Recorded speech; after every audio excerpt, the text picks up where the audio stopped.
रवींद्र धंगेकर यांनी कलम 304 हे कलम पुणे पोलिसांनी लावल्याचा आरोप करत एफआयआर कॉपी सोशल मीडियावर टाकली।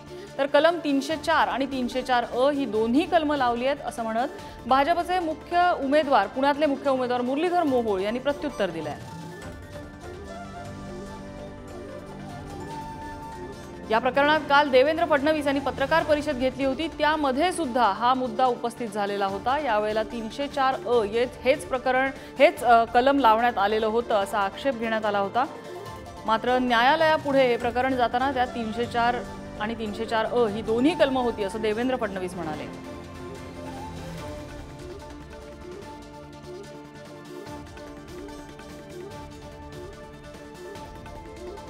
आणि या संदर्भात मुरलीधर मोहोळ नेमकं काय म्हणालेले आहेत आपण बघूया।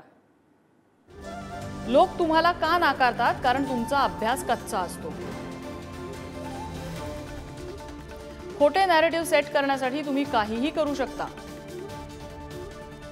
आताच्या निवडणुकीतही पुणेकरांनी ते पाहिलं आणि आता या संवेदनशील प्रकरणातही तेच। कोणत्याही घटनेत पोलीस ठाणा स्तरावरती एफआयआर लिहून घेतला जातो।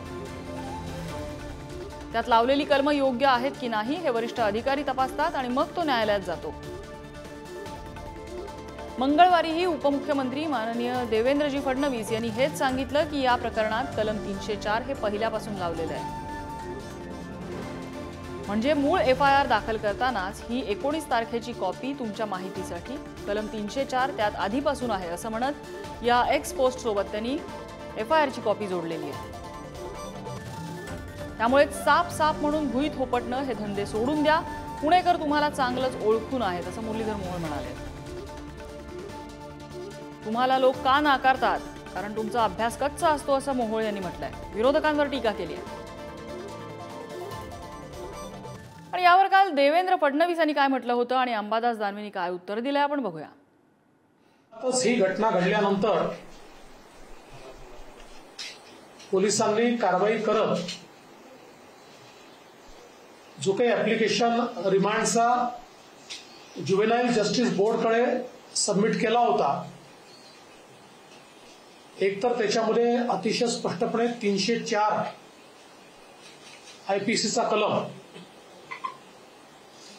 हा मेन्शन केलेला आहे। तुम्ही जर त्यांचं टीव्हीवरचं सगळ्या ठिकाणचं वक्तव्य जर ऐकलं पोलीस आयुक्तांचं आणि गृहमंत्र्याचं की आम्ही 304 लावलं म्हटलेलं आहे, खोटं वक्तव्य केलं। 304 ला वेगळी शिक्षेची तरतूद आहे आणि 304A ला वेगळ्या शिक्षेची तरतूद आहे। मुद्दामहून 304 लावलं की काय याची सुद्धा चौकशी होण्याची आवश्यकता आहे। या सगळ्या विषयात जर डिटेलमध्ये गेलो तर अनेक विभाग याच्यामध्ये दोषी आहे। विदाउट नंबर प्लेट ही गाडी आहे, त्याच्यानंतर विदाउट लायसन्स मद्य सेवन केलं गेलेलं आहे।